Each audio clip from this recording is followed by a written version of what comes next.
Totoo ba ang mga alamat tungkol sa kalahating tao at kalahating isda?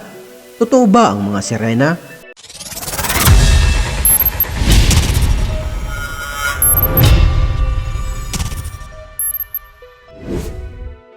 Noong 2012, ipinalabas ng channel sa telebisyon na Animal Planet ang isang palabas na nagsasabing nagpapakita ng ebidensya na totoo ang mga sirena. Ang programa ay kinunan na tila isang dokumentaryo, kompleto sa mga panayam, sa mga siyentipiko at footage ng phone camera, sa pamamagitan lamang ng napakaikling disclaimer ng palabas sa mga kredito sa pagtatapos na nagsasabing ito ay isang gawa ng katang-isip. Maraming mga manonood ang nag-isip na ang patunay ng pag-iral ng mga sirena ay sa wakas ay nahayag na. Isang buwan pagkatapos mailabas ang programa, ang National Oceanic and Atmospheric Administration ay nag-post ng isang pahayag sa website nito na tumututol na walang kalahating tao at kalahating isda at walang katibayan ng aquatic humanoid ang natagpuan. Batay sa post nila, sa mitolohiya, ang mga sirena o mga nilalang na parang sirena ay umiral ng libu-libong taon. Ang mga unang mitolohiya ng mga sirena ay maaaring nagmula noong mga 1000 BC. Isinasalaysay ng mga kwento ang kwento ng isang diyosa ng Syria na tumalon sa lawa upang maging isda. Ngunit ang kanyang napakagandang kagandahan ay hindi nagbabago at tanging ang kanyang kalahating bahagi lamang ang nagbago.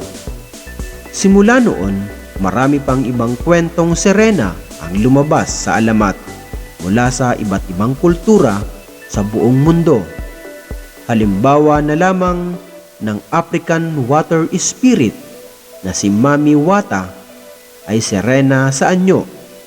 Gayon din ang water spirit na si Lucerne na sikat sa folklore sa Caribbean Islands. Sa buong kasaysayan, ang iba't ibang mga explorer ay nagulat ng mga nakakita ng mga sirena na ang pinakatanyag ay si Christopher Columbus. Sinabi ni Columbus na nakakita siya ng mga sirena malapit sa Haiti noong 1493 na inilarawan niya bilang hindi kasing ganda ng inilalarawan nila dahil kahit papaano sa muka ay parang mga lalaki sila. Ayon sa American Museum of Natural History, si Captain John Smith ay naglarawan din sa Incredible Mysteries and Legends of the Sea ni Edward Rowe Snow bilang nakakita ng isang malaking mata, berdeng buhok ng sirena noong 1614 sa baybayin ng Newfoundland.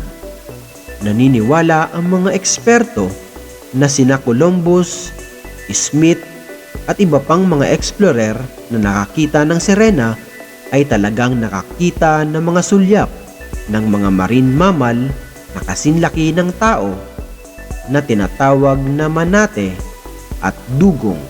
Sa katunayan, sa kabila ng nakaraan at kamakailang mga sightings ng mythical sea creature, ang mga sirena tulad ng Loch Ness Monster ay maaaring isang kaso lamang ng maling pagkakakilanlan.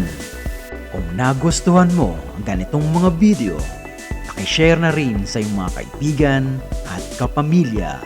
Maraming salamat. God bless!